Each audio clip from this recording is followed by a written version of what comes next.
Nama Tuhan, semua yang percaya katakan amin. Kita berdiri. Mari kita berdiri menghormati firman Tuhan. Efesus pasal 6.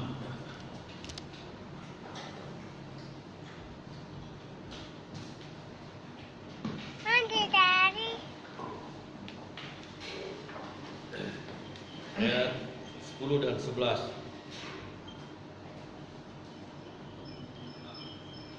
Kita akan baca bersama-sama.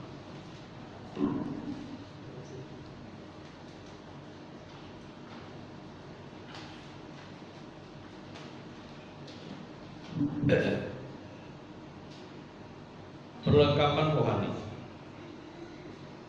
Efesus 6 ayat 10 dan 11. Akhirnya hendaklah kamu kuat dalam Tuhan, di dalam kekuatan kuasa-Nya. Kenakanlah seluruh perlengkapan senjata Allah, supaya kamu dapat bertahan melawan tipu muslihat iblis. Amin. Silakan. Berbahagialah kita semua yang berada dalam firman dan firman Tuhan berada di dalam kita.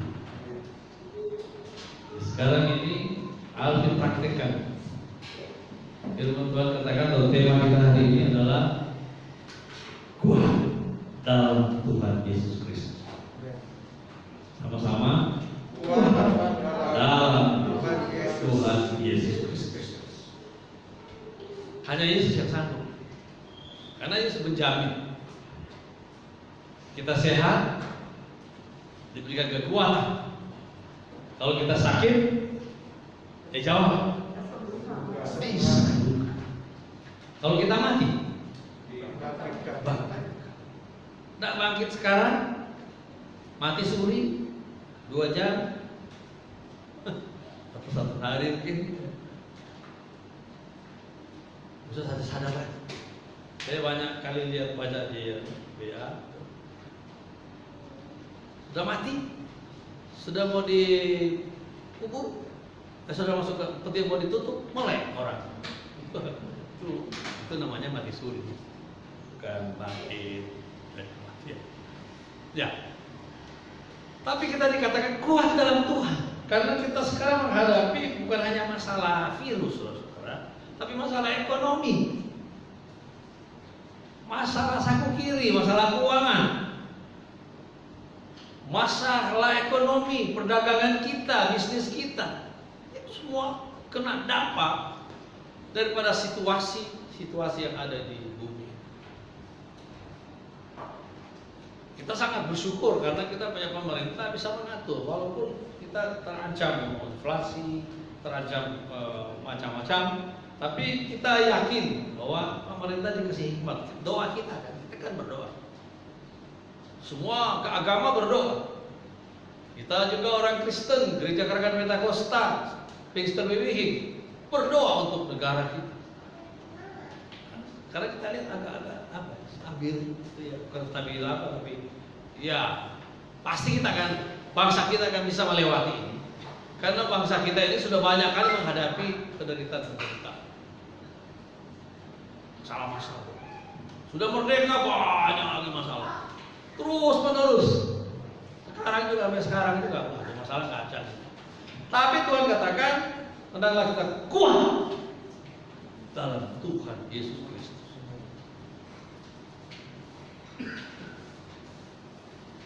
Yang pertama kita melihat adalah Allah setia dan pasti memberikan jalan keluar buat kita. Apapun yang kita hadapi, ekonomi, rumah tangga, suami, istri, anak, mantu, dan lain-lain, cucu, setiap kali masalah itu Allah merancangkan terbaik, jalan keluar. Di mana ayatnya? 1 Korintus 10 ayat 13. Pencobaan yang kamu hadapi adalah pencobaan yang lazim. Seluruh dunia alami pencobaan. Tetapi kita ada nilai tambah, kita ada nilai plus. Kita punya Yesus. Pencobaan lazim, pencobaan semua hal pencobaan. Tapi kita punya pembela, itulah Yesus. Dalam 1 Korintus 10 ayat 13 itu dikatakan bahwa Allah itu setia. Dia akan menguatkan kita. Dia akan memberikan jalan keluar. Dia akan membuat supaya kita dapat menanggungnya. Waduh. Dapur udah gak berasa. Beras sudah habis. Uang menipis. Tapi ternyata Tuhan bilang, aku akan buat kamu dapat menanggung semua masalah itu. Karena kalau kita tergoncang, di bawah kita masih ada mereka. Saudara-saudara kita yang tergoncang juga lebih dari kita. Kita mungkin masih bisa makan 2 kali sehari. Tapi ini sekali sehari makan sekali sehari. Untung-untungan dapat. Nah, kita bersyukur pemerintah tahu bahwa rakyat membutuhkan. Jadi dibantu. Apa itu BLT ya? Bantuan langsung tunai. Tapi sekarang nggak pakai tunai, pakai bank ya. Transfer ke Tabanas. Supaya dapat bertanggungjawabkan. Diterima duit, belikan beras, belikan untuk makan, bukan untuk dintekno. Sudah beli beras, beli lauk, beli apa? Lauk yang kecap asin sudah lengkap. Yang lain tinggal tambahan. Yang penting makan.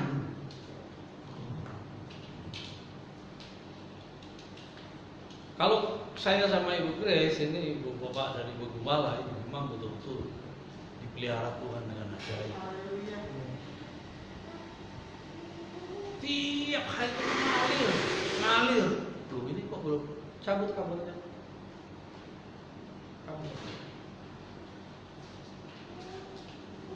Ngalir terus.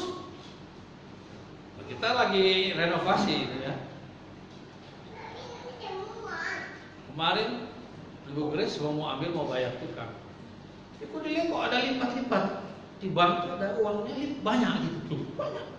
Kami nggak tahu dari mana baru hari Sabtu karena tukang minta duit hari Sabtu. Melimpah berkat. Masalah makan dan pendapat keuangan berkelebihan sehingga bingung mau kasih ke siapa. Salurkan. Dahsyat.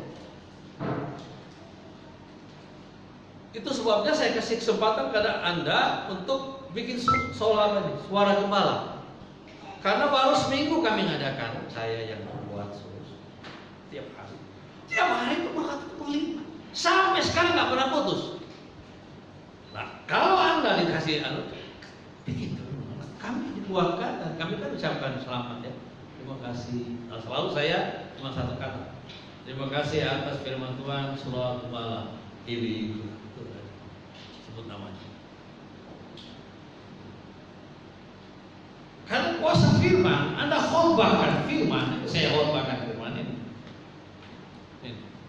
Saya yakin firman itu akan menghantar, ya, hantar berkat.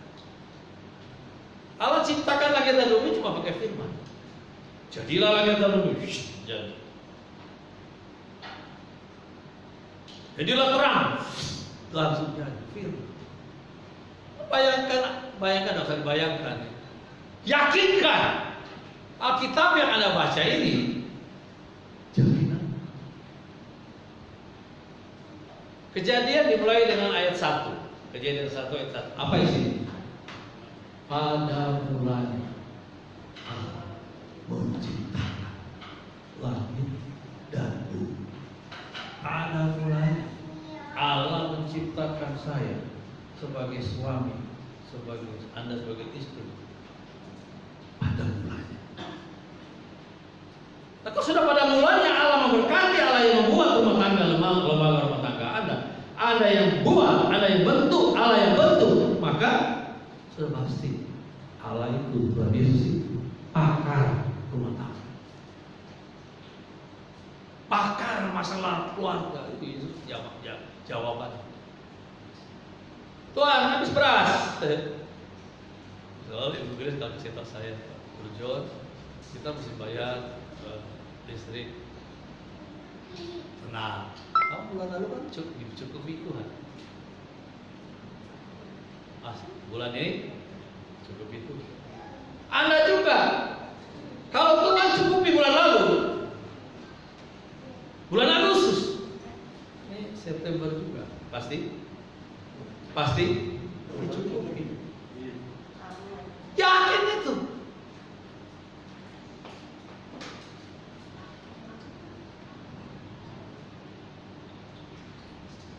Saya itu pengen sekali mobil besar.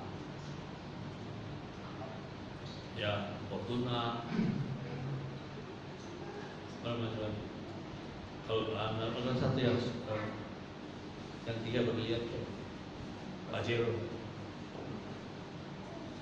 Sport. Tapi Ibu Grace minta kecil aja, Avanza aja.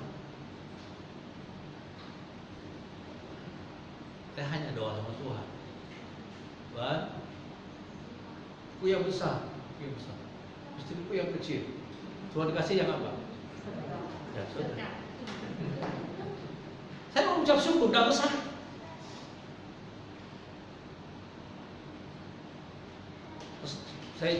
Kami jual itu Innova, tinggal tambah sedikit bisa cicil. Terima kasih. Saya mengucap syukur. Terus Tuhan bilang, kenapa aku kasih kamu sedang? Apa tuh? Kamu umur berapa? Umur 9. Kalau cicil 5 tahun, kuat gak? Udah tua. Tua ganteng, tua elek. Benar juga tuh. Dia tahu kemampuan saya. Dia tahu memberikan jalan keluar. Dan saya akan tetap mengucap syukur. Mau kenyang, syukur. Mau lapar, syukur. Mau limpah, syukur. Mau berkekurangan, ya syukur. Nah, Pak Paus kan gitu. Padahal Paus dia seorang kaya. Dia kaya. Tapi dia punya keahlian bikin tenda. Tapi dia ahli Taurat. Dia Farisi. Dia pimpinan agama. Jadi disegani. Tapi begitu Yesus, dia terima Yesus. Semua dia bilang dulu yang aku anggap untung, harta untung. Kedudukannya sebagai pimpinan agama, ahli Taurat, Farisi. Dia bilang aku lupakan semua itu kebanggaan. Dan aku hanya Yesus. Sekali Yesus, tetap Yesus. Gimana? Apakah Anda yakin bahwa Yesus yang Anda percaya itu pasti memberikan jalan keluar? Amin. Apapun yang menjadi masalah. Kadang masalahnya cuma kecil, kita jadikan itu besar. Ya kecil gitu loh. Ya Tuhan tolong tuh, nggak usah. Tuhan tahu memberikan jalan keluar. Kalau perkaranya besar, jalan keluarnya juga pasti besar. Kecuali kamu punya utang. Kalau punya utang salahnya, tuh jangan main utang lagi. Dari dulu saya katakan sama jemaat, jangan main utang. Kalau nanti karena Anda pinjam itu gampang, betul ya? Pinjam berapa itu 10 juta? Berapa? Begitu kita pegang, uang itu akan kejahatan. Bagaimana caranya? Habis. Bayar, bagaimana kita mau bayar? Langsung bingung. Tapi itu berimanlah. Saya praktek, saya nggak pernah pinjam pun. Selama saya berumah tangga, ya selama saya di SD, SMP, SMA, universitas, Ibu Grace sampai bingung. Siapa yang biayai sekolahmu, kuliahmu, doktoralmu? Mahal. Doktoral itu paling kurang 50 juta untuk kuliahnya saja. Tapi Tuhan benahi semua. Itu janji Tuhan. Kalau saya masih sekolah, Tuhan katakan, kamu cepat keluar, langsung menikah dan aku akan bentuk kamu dan akan berjanji dengan kamu. Sudah tamat masuk pelayanan semua. Dijak, dikasih istri yang pinter notoh keuangan. Kalau orang Tionghoa nggak usah diambil, bisa diajarin. Kalau Anda lihat DNA-nya apa isinya? Uang. Orang Tionghoa. Uang. Nah, Anda lihat aja sekarang, Cina menguasai perdagangan dunia. Bukan hanya perdagangan dunia, juga alat alutsista, alat untuk statis pertahanan, senjata. Amerika takut.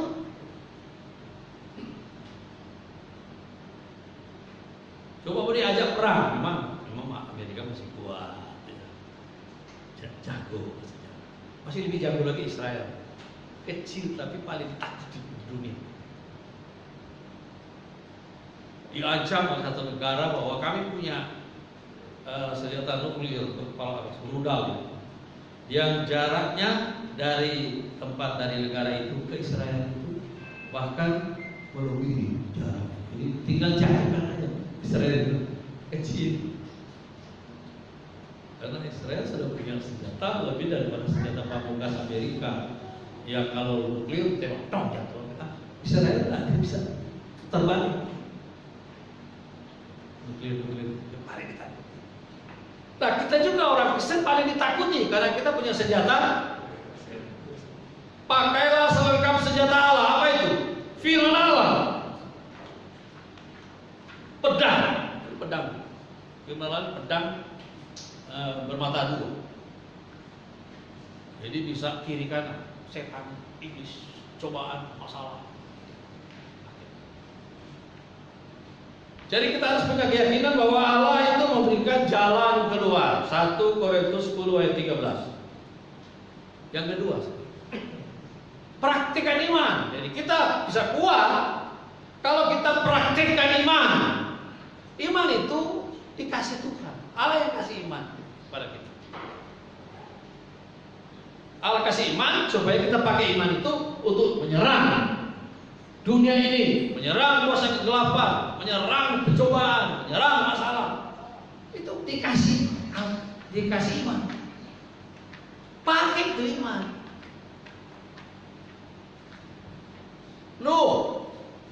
Dia punya iman dan dia bergaul dengan Allah terus menerus. Sehingga rahasia-rahasia Allah dibukakan kepada dia.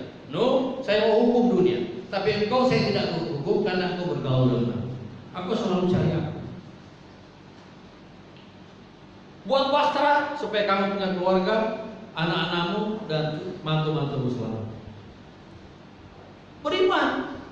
Bagaimana cara bikin perahu? Dan yang bantuan kerja sendiri. Menurut perkiraan 120 tahun mereka buat. Yang kerjakan, anak laki-laki kerjakan yang lain bagian masalah. Dia anggap dia ringan-ringan. Lama baru jadi. Tapi begitu jadi, yang selamat. Kalau kita kerjakan perintah Tuhan, yang selamat Anda, yang diberkati Anda, yang diberkati kita semua. Praktikkan iman.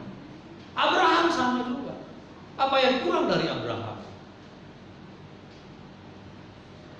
Keluarga kaya, berarti dia punya warisan juga besar, kaya raya. Tapi apabila tinggalkan keluargamu, tinggalkan bangsamu, tinggalkan negerimu, pergi ke tempat yang nanti saya tunjuk. Coba. Kalau ada pikir, ngapain Tuhan? Saya banyak duit kok, saya banyak harta, saya banyak kekayaan. Tapi dia taat. Wah, ini ada maksud. Aku akan menjadikan engkau keluarga dan satu bangsa yang diberkati untuk memberkati bangsa-bangsa dunia. Hebat, beriman dia. Tapi kebiasaan daripada Abraham selalu buat menzbah ya. Di Betel dia buat, Pokoknya ke tempat-tempat di mana dia berkomunikasi dengan Tuhan secara akrab, dia buat satu tanda buat mensbah. Ada nggak mensbah di rumahmu? Mensbah. Kita jemaat ini punya banyak mensbah.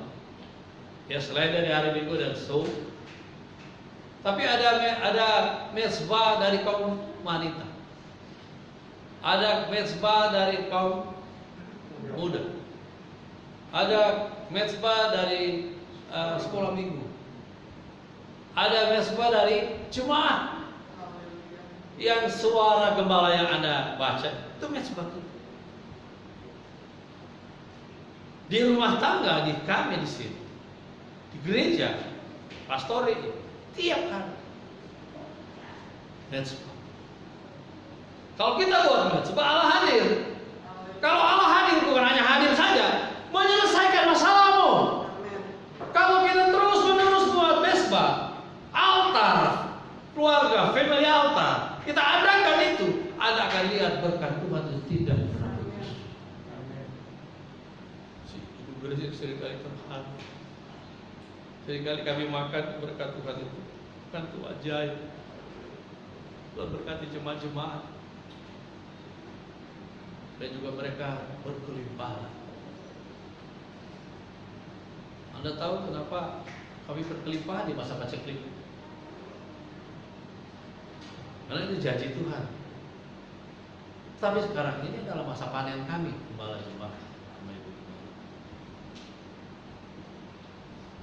Apa yang sudah kami tabur, apa yang sudah kami tanam, apa yang sudah kami kerjakan masa-masa lalu untuk Tuhan, bagi Tuhan, maka masa-masa sulit pasti saya panen.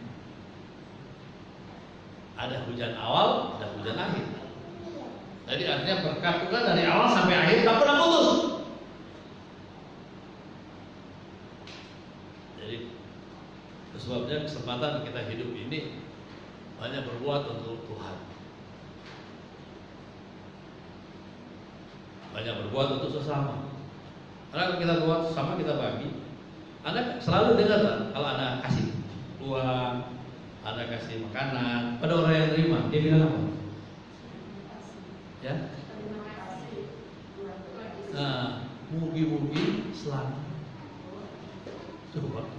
Terus tapi saya coba. Saya sudah pasti selamat karena punya Yesus. Oh iya. Mugi-mugi selamat, diulangi lagi. Ya sudah, sakar dulu. Kalau kita nah, berarti dia nanti makan, dia akan doakan kita. Tuhan berkati yang memberi. Wow, keren kan? Terus nanti berikutnya Tuhan temukan aku dengan orang yang dulu pernah memberi. Siapa tahu dia memberi lagi. Saya biasanya turun berhenti mobil, kita panggil bukan sampah, panas, pecat. Haus ya? Iya Pak, berikan minum.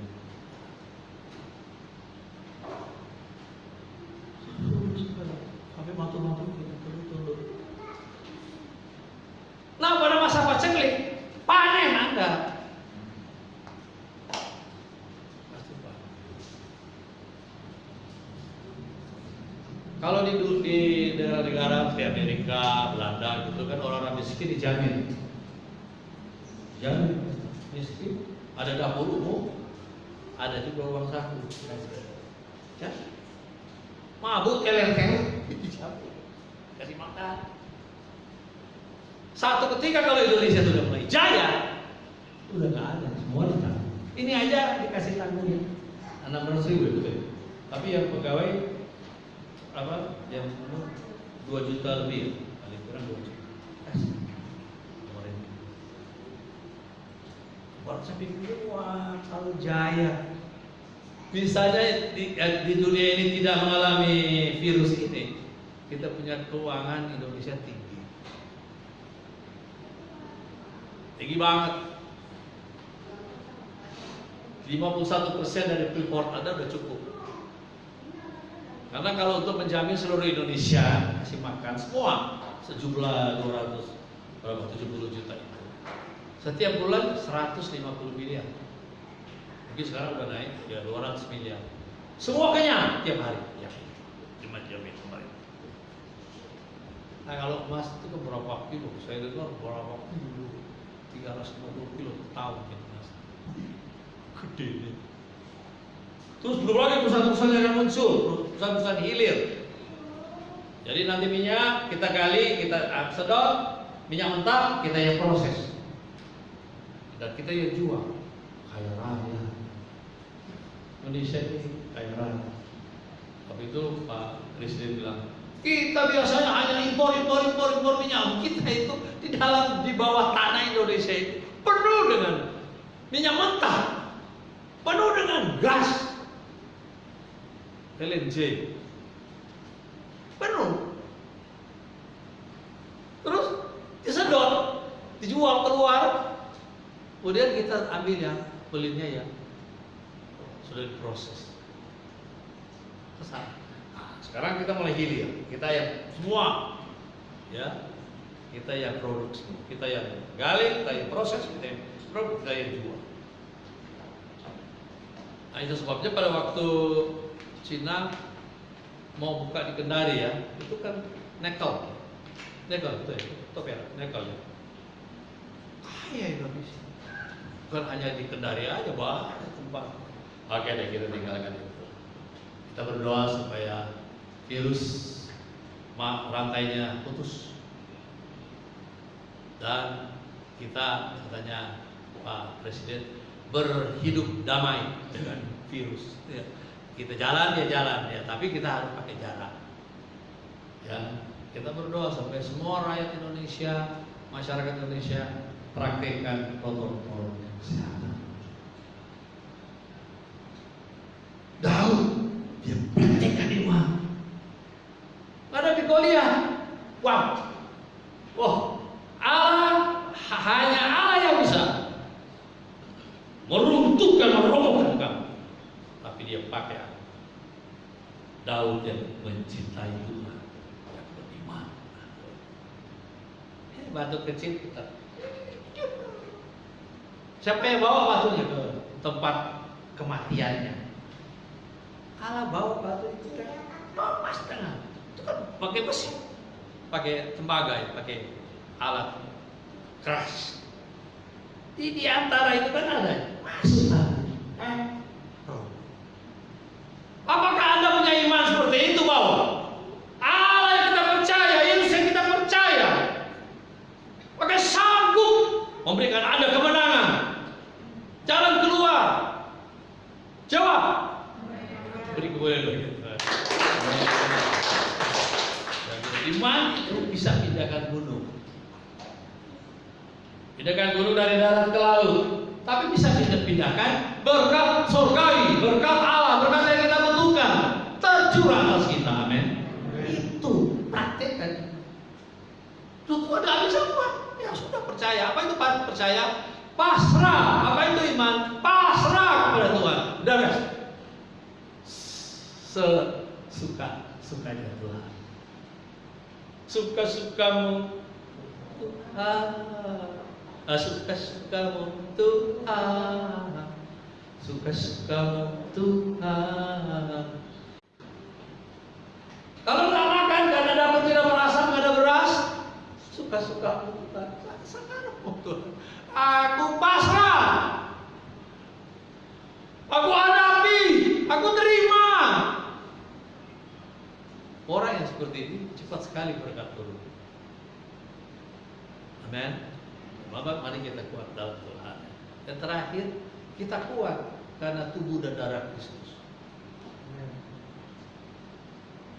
Kita kuat karena tubuh dan darah Kristus. Tubuh Kristus menjamin kesehatan kita, supaya tubuh kita sehat, kuat. Kemarin saya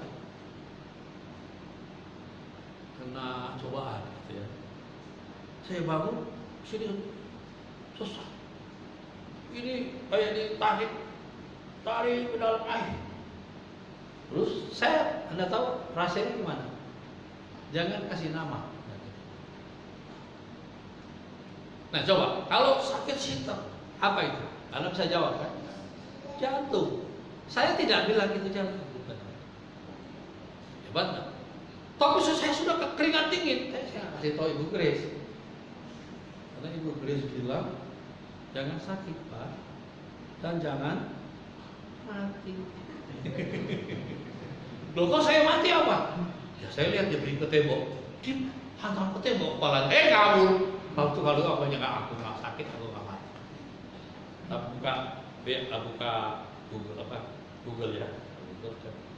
Gejala sakit di dada, semua bilang jantung. Wow. Terus ada lagi asam urat naik. Terus saya mulai pikir saya. Itu kemarin Sabtu. Kemarin Tuhan saya lakukan apa? Saya tidak makan apa saya makan sayur banyak sekali sayur. Saya tidak makan daging. Saya tidak makan. Coba makan ikan mujair, goreng atau bungkus.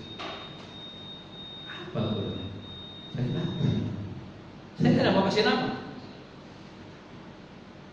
Terus kamu kan kemarin puasa. Makannya jam berapa? Jam 7.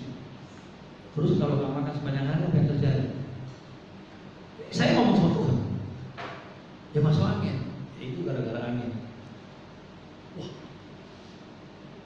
Tetap masuk angin. Berarti masuk angin. Iya. Terus caranya apa? Tolak. Coba saya makan minum obat jantung, minum apa semua, mati sudah saya kemarin. Tolongin, panggil istri saya. Grace, ada tolak angin? Oh ada, tapi untuk anak-anak. Nah, saya kan nggak suka obat, saya paling nggak suka obat. Saya nggak pernah kalau saya mau kasih tahu Anda bahwa saya katanya ada gejala diabetes. Tapi saya nggak pernah minum. Tak kurangi aja makan, minum, gula, nasinya sedikit. Sekarang saya makan nasi jagung. Nah, untuk kurangi. Tidak usah obat, karena kalau obat dia nempel di urat, mengendap di urat, ini susah sekali dikikis sama obat. Tidak ada obat yang bisa mengikis. Lagi lengket. Tak kurangi. Kecuali memang saya rasa kok jam 10 udah ngantuk, gejalanya. Kita suruh ngantuk. Cepat capek, wah ini berarti gula. Saya kurangi. Ya, langsung saya lihat tolak angin untuk anak. Ya, saya jawab. Tuhan gimana? Sama saya yang penting tolak angin. Karena kalau tolak angin itu apa artinya? Orang pintar, orang goblok, dia tetap goblok sampai itu. Ya, oke. Saya Tuhan tolong saya ini untuk anak-anak ini. 2 menit, 3 menit, loh hilang. Untung saya nggak kasih nama. Karena terjadilah menurut imanmu kan perkataan. Wah ini jantung, udah jantung. Bukan jantung ini, bukan. Itu udah jawabnya. Nah, itu kalau Anda sakit, jangan langsung dituduh itu jantung, asam urat. Yang penting itu masalah, karena kalau masalah dari makanan itu cuma 20%. Kita makan sih enak-enak, lemak-lemak semua, asin-asin, akibatnya cuma 20% untuk kita sakit. Tetapi 80% adalah hati. Gampang susah, gampang khawatir, gampang marah, gampang tersinggung, simpan dendam, simpan benci, taruh di hati semua. Yang mana kuat? Ya sakit, ya remek-mek, katanya orang Jawa. Nah, kita punya tubuh Kristus, menyembuhkan tubuh kita, menyembuhkan segala kebutuhan tubuh kita, menyediakan segalanya. 42 tahun nggak pernah saya masuk rumah sakit, masuk besuk. Iya. Saya besuk, terus saya bilang besok pulang. Sudah pulang nggak kasih tahu saya. Bodohnya saya besuk. Kan saya sudah bilang sembuh besok. Tapi kalau mau pulang dong kasih tahu ya. Tapi tidak bayar parkir. Soalnya kalau di RKS itu ada tukang parkir orang Tionghoa, bukan tukang parkir, pengemis. Oh kalau Ibu Grace kan orang Tionghoa, ketemu orang Tionghoa sana, gede itu. Tapi cowok juga banyak juga, masih juga banyak. Kalau Ibu Grace ini kan ada waktunya, semua tukang sampah 32 orang, jadi kasih. Sekali kasih makan, lalu dibawa ke tempat sampah makan. Boleh kesana. Kita itu kalau tempat sampah, kepala tukang sampahnya yang habis ini haji, tukang sampah dia haji. Saling sungkan sekali sama Ibu Grace. Kalau Ibu Grace pegang begini, kebutuhan mau bawa, karena kasih makan mereka. Tubuh Kristus menjamin kebutuhan tubuh kita. Tubuh menderita supaya penderitaan tubuh kita dibebaskan, dijamin untuk kesembuhan, pemulihan. Sekarang darah Kristus apa? Jawab, darah Kristus membereskan segala dosa kita. Setiap hari kita banyak dosa, betul? Kita ngeluh dosa. Tapi itu kita perlu darah Yesus supaya kita tidak mengeluh, kita tidak menggerutu, tidak bersyukur. Karena begitu kita terima darah Yesus, jaminan sepanjang bulan, darah Yesus menjadi kekuatan kita. Dosa kita diampuni. Ayo cepat, minta ampun sama Tuhan. Ayo, sekarang. Ayo saya berdoa juga. Tuhan ampuni saya, baik kepala jemaat, sebagai suami, sebagai papa, sebagai opa, dan juga semua jemaat yang sini. Tuhan ampuni kami semua. Amin. Sudah kita ampun? Yakin kan diampuni? Apa janjinya? Kalau kita mengaku segala dosa kita, maka Allah yang bersetia dan adil akan mengampuni segala dosa kita dan menjauhkan kita dari segala kejahatan, dari segala pencobaan, dan segala masalah akan dijauhkan dari kita. Kalau kita menghadapi masalah, kok gak mari-mari masalahnya, itu tandanya kita akan diperkuat iman kita. Itu akan membuat kita makin cinta Tuhan, makin sungguh-sungguh cari Tuhan, utamakan Tuhan. Mari kita doa. Bapak, kami bersyukur firman Tuhan boleh menguatkan kami. Diserahkan pelayanan perjamuan kudus, layakan kami semua dalam nama Bapa, Tuhan Yesus Kristus dan Roh